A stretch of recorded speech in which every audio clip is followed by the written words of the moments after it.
I am thrilled to be talking with you all about an event that we do locally here in Jackson, Tennessee, which is the western part of Tennessee. It's the hub between Memphis and Nashville. And the reason why I'm telling you all this is to show you that even in a small town, big things are possible. We currently have around 68,000 people who live here in Jackson, and black tie boxing has taken off.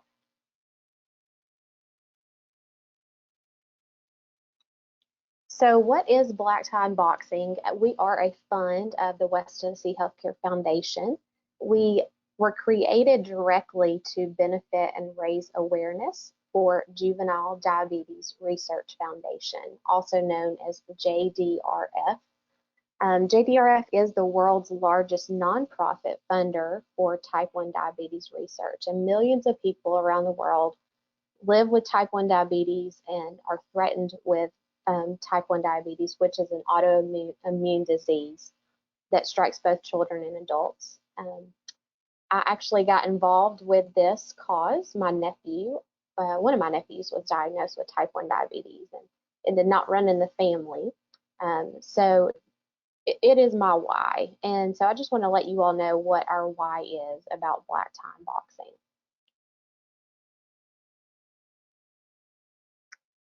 So the name definitely does fit with the event. It really is a black tie event with not boxing actually, but MMA and kickboxing. So a part of the boxing arena. It is a part of the fight world. We came up with the name because we wanted it to be something that people would recognize. And so thus began Black Tie and Boxing. Like I said, it is a third party fundraiser for Juvenile Diabetes Research Foundation of West Tennessee chapter, which is located in Memphis. And so Black Tie and Boxing is a black tie affair. And you'll see there in the pictures there, people are dressed up to the nines. They really do come out in their dresses and tuxes and to watch people fight. And while that may be a unique concept, it is a unique event that people have really bought into here in Jackson, Tennessee. So people come in for the cocktail hour. They dine around an MMA cage where they're entertained by live MMA and kickboxing matches. And we create a ballroom-esque ambiance, as you see there. There's lots of different lighting and just to capture the fun of the night. So it is an elegant event, as you can see, but it also is a little edgy. And for some reason, and I do understand it, people have bought into that. I would like to say that this is an event that is all volunteer managed. We are not paid to do this event. A group of us started this event here in Jackson, Tennessee. A couple of visionaries have been to an event similar to this in Texas. And so they brought the idea back. They were just really affected by type 1 diabetes and had seen the effects of it through a friend and brought the idea to some of us, and thus began Black Tie Boxing. And so that is what started our steering committee, is what we refer them to. So what started out as about 7 to 10 people on the committee has now grown to 20 people. We do have, during the evening, we manage around 50 to 75 volunteers, and the needs continue to grow year after year.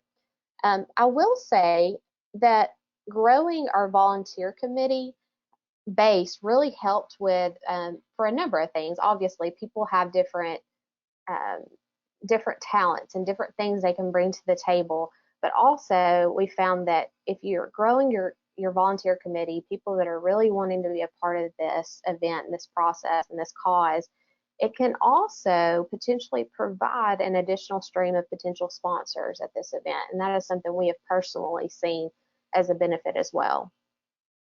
It has been held the last 4 years. We started it, and the first year was January of 2017, and we just celebrated our 4th year in January of 2020. And there you can see that the numbers that we had this year, and we'll look at results here in just a little bit from year 1 to year 4.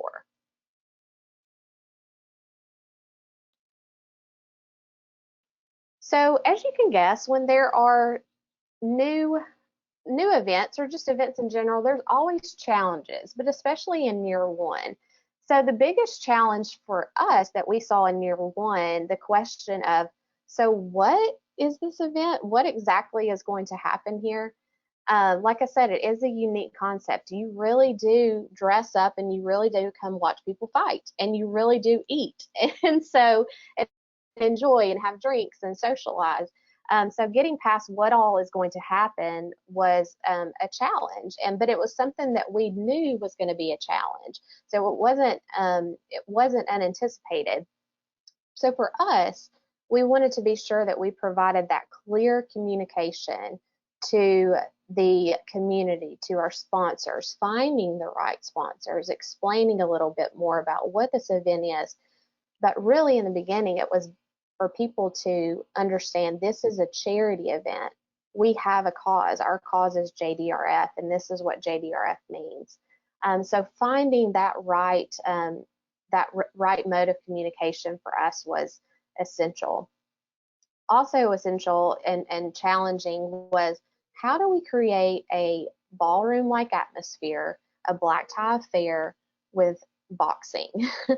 And so that bridging that fight community with the black tie affair was also something that created challenges. We essentially have I say we essentially have three different events going on in that one night. We have the black tie affair, we have fights that are taking place, and then we also have a general admission crowd, which is upstairs in the balcony area. And so there are three different types of events going on all at the same time.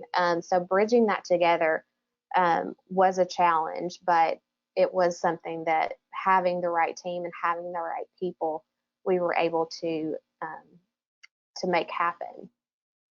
We did create, as you see, there's different tables around the cage. The levels that are the higher level of tables, they get more seating, maybe some swag, just different levels of sponsorships that took place. We did have different sponsor levels, different opportunities that came with that. And so that was an opportunity there for people to buy.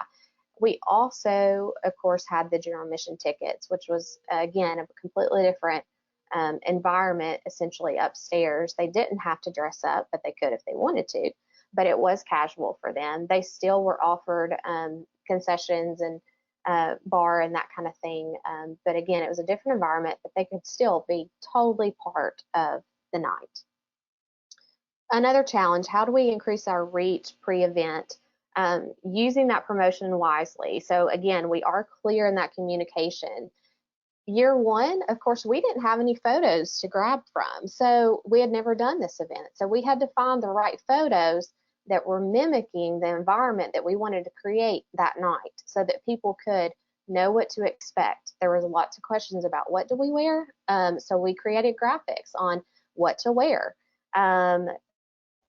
Letters to potential sponsors on expectations and agenda, speaking at Rotary groups here in the Jackson community. Those are things that we did, especially in year one, so that we could overcome any challenges that may come about. Again, the first year was not really known, so we had to kind of think through how are we going to advance year after year. Sorry, I advanced there a little bit. All right, so some tools that we use to help with our event. We did create a website. It is a mobile-friendly website. We found that one thing we wanted to do was to purchase a domain that was unique to our event name, so that when we were talking about black tie and boxing, that's all people had to remember, and they can type in blacktieandboxing.com. And if you want to go check out our website, I encourage you to do so. It's still a work in progress, but it is something that, again, is easy to use and easy for people to remember. We do use online ticket sales. That is important to us as well. You can see to the left of the screen here is where we sold our general admission tickets. And I will say this was a fabulous way to use the Mobile Cause ticket sales page. It was easy, it was quick way to make purchases. And then, of course, as a fundraiser, you always like to have that added opportunity for people to consider to make a donation, to make that gift. And we actually did have many, many people that took advantage of that opportunity. And you know, every penny counts. And so just throwing it out there for them to make that choice was important to us.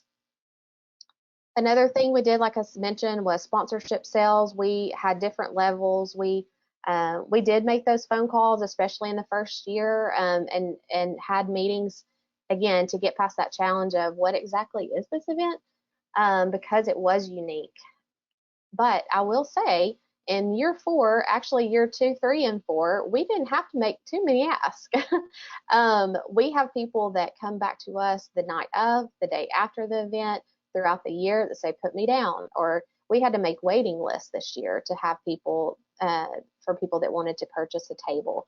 So to say it was a success, I would say is an understatement. But again, it goes back to all the tools that we're using, but again, having the right people and having the people to serve on our committee, I do say is a big testimony to our success.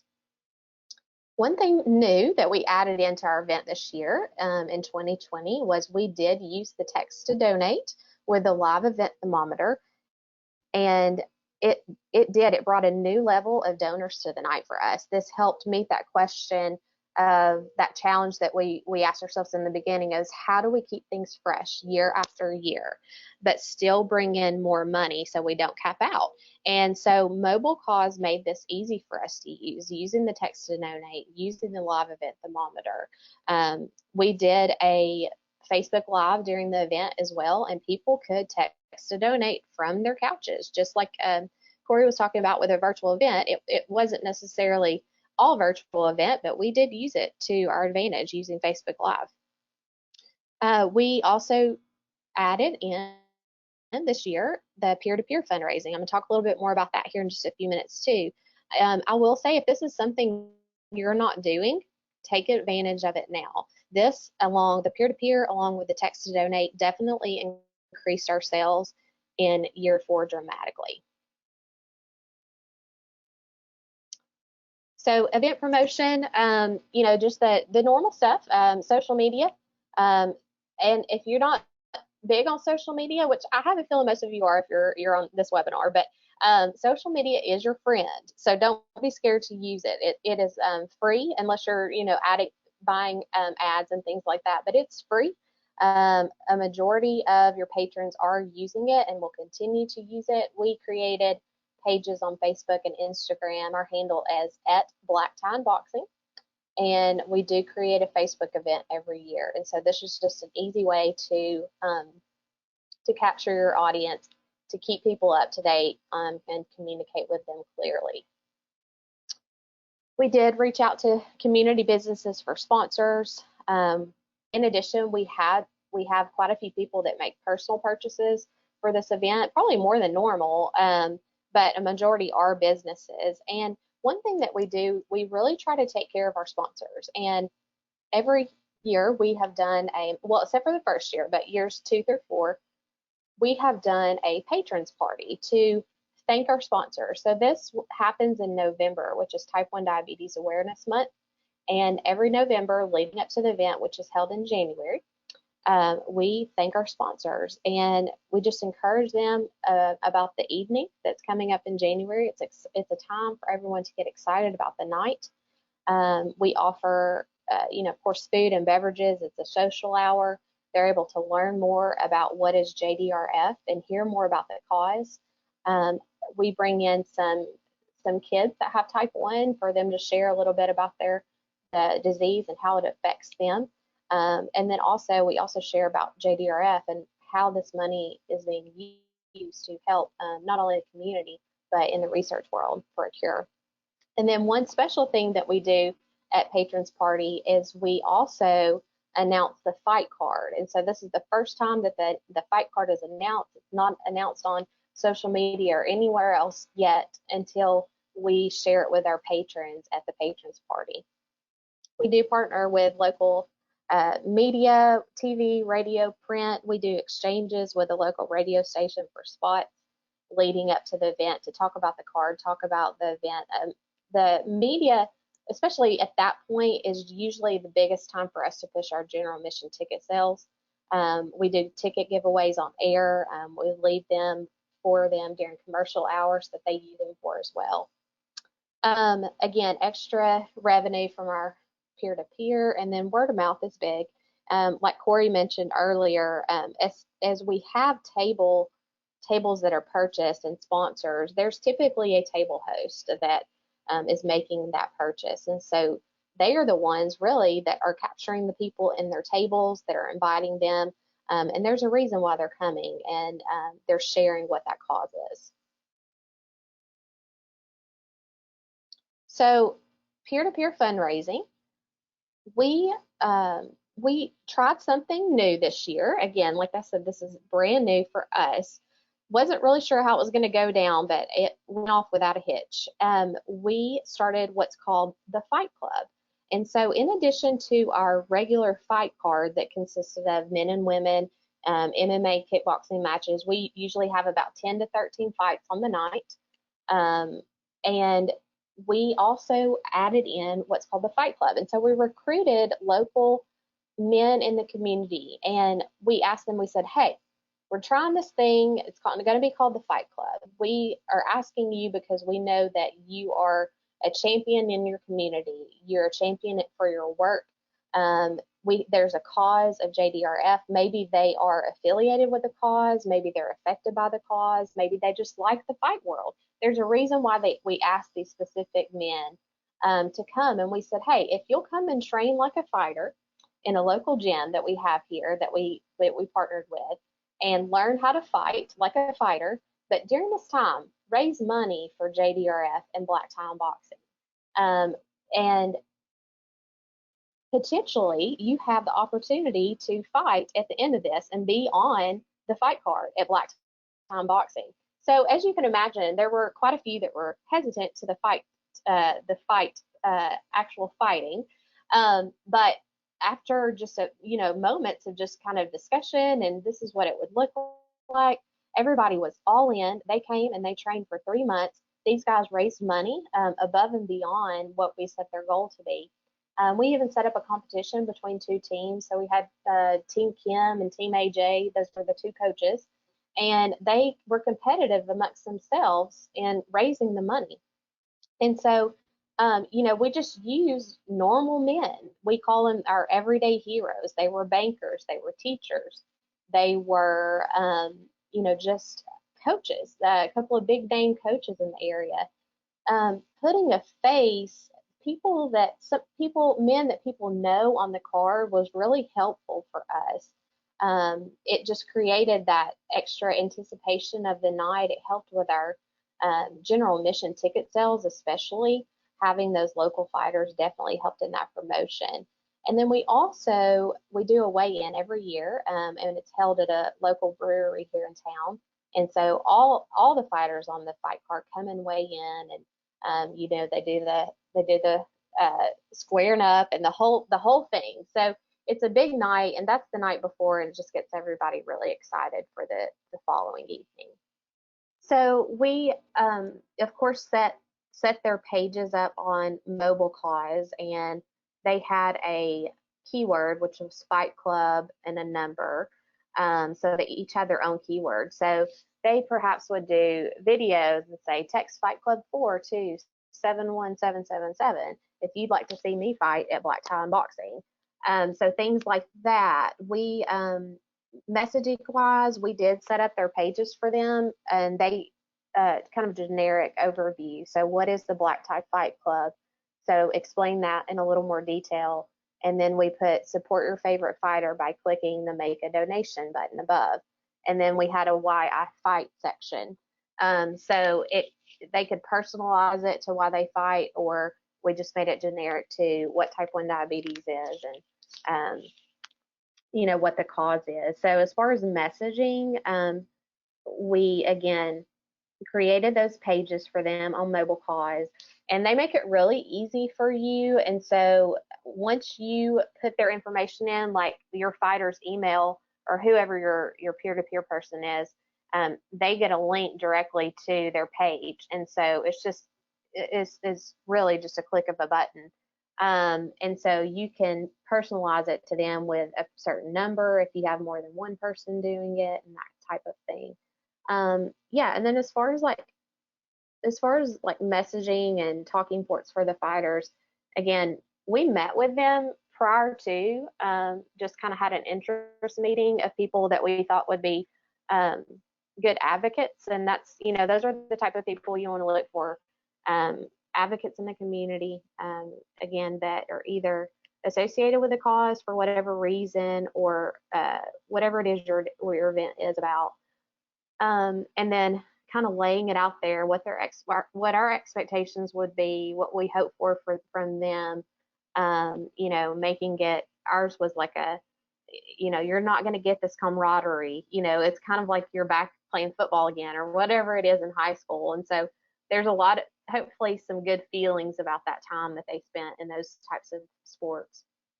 And so we did the interest meeting, and then just kind of did text or call back, and then we set them up with what they needed to be successful. And that was the biggest thing that we said is, we are going to help you succeed. And I asked the guys at the end of this, was Mobile Cause beneficial in your fundraising? And all of them said 100% yes. It was so easy to use, and especially for the ones that were new to the fundraising side of it, they could link it into their Facebook with a click of a button, or link it into an email with a click of a button, or put a link into the email, or text it, hey, text Fight Club too, blah, blah, blah.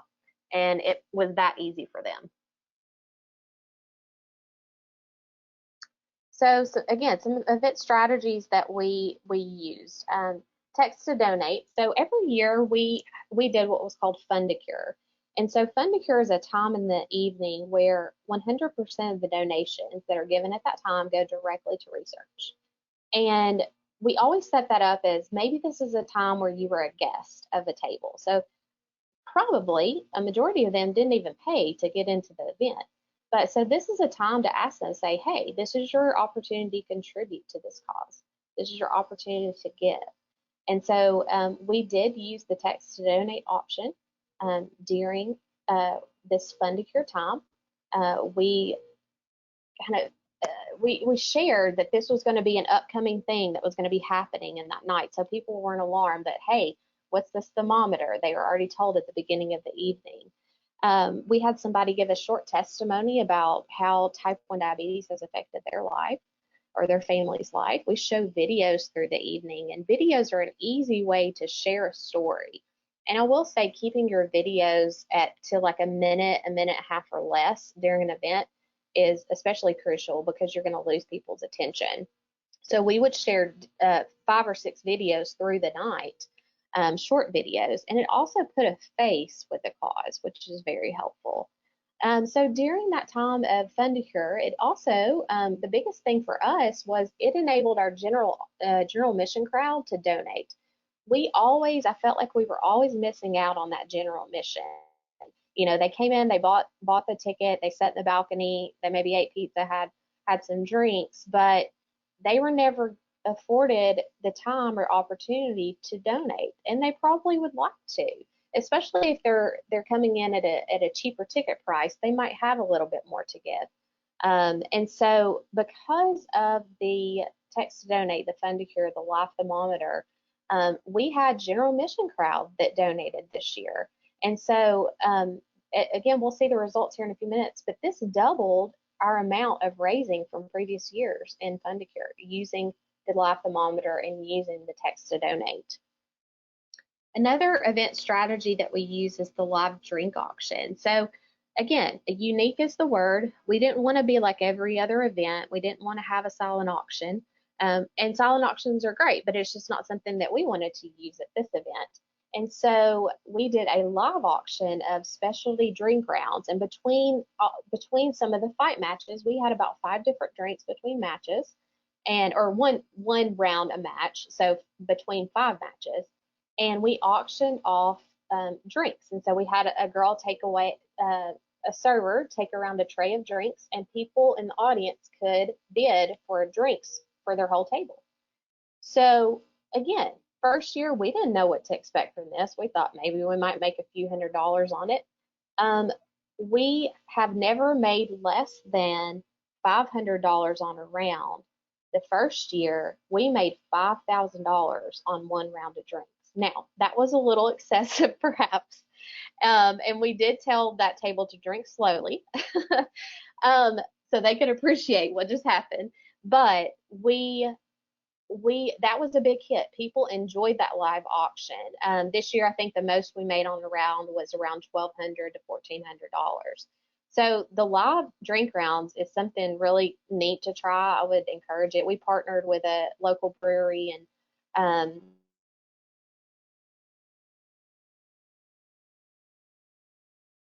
great money.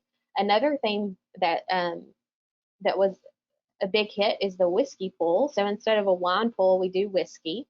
And we have that set up during our cocktail hour. People can come in and buy a ticket. It's about, we charge like $60 for a ticket.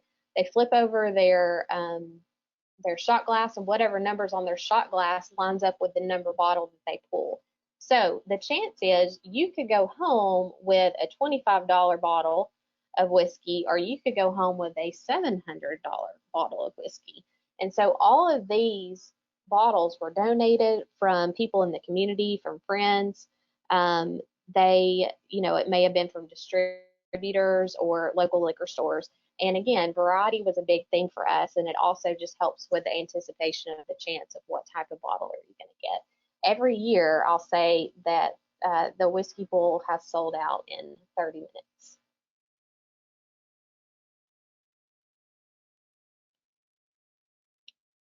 So let's look at our 2020 results. We did sell out all of our tables, which was 70 tables. And thinking about, 70 may or may not be a big number to you, but once you put a MMM cage and then a walk path and everything around that cage, it takes up a lot of space. And so we had 70 tables all the way around the cage. We also sold out our general admission seats, or almost sold out. I think it holds 925 in the balcony. So sold around 900 general admission seats, biggest year yet. And a reminder, we still had a waiting list of people that wanted to buy tables. And there were, people that were disappointed they couldn't buy a table. But again, we did do the live Facebook stream. And again, I think that will help with people seeing what is this event all about. So in year 1 to year 4, our table sales did increase by 160%. We went from 25 tables in year 1 to, again, 70 tables in year 4 at a sold out crowd. General admission tickets, we increased by 200% from year 1. We had around 300 people. Year 9, around 900 people. So what increased these sales? Again, it's something new, it's something unique. We can't take away from the fact that this event is just different. But I would like to say new programs. Let's look at what we added. We added the peer-to-peer fundraising. The Fight Club there, they surpassed their goal by 35%. Going into Black Tie Unboxing, they brought in over $27,000. Leading into the event. And two, I always say this is, yes, while as fundraisers, we are excited to have the money. We want that money to come in.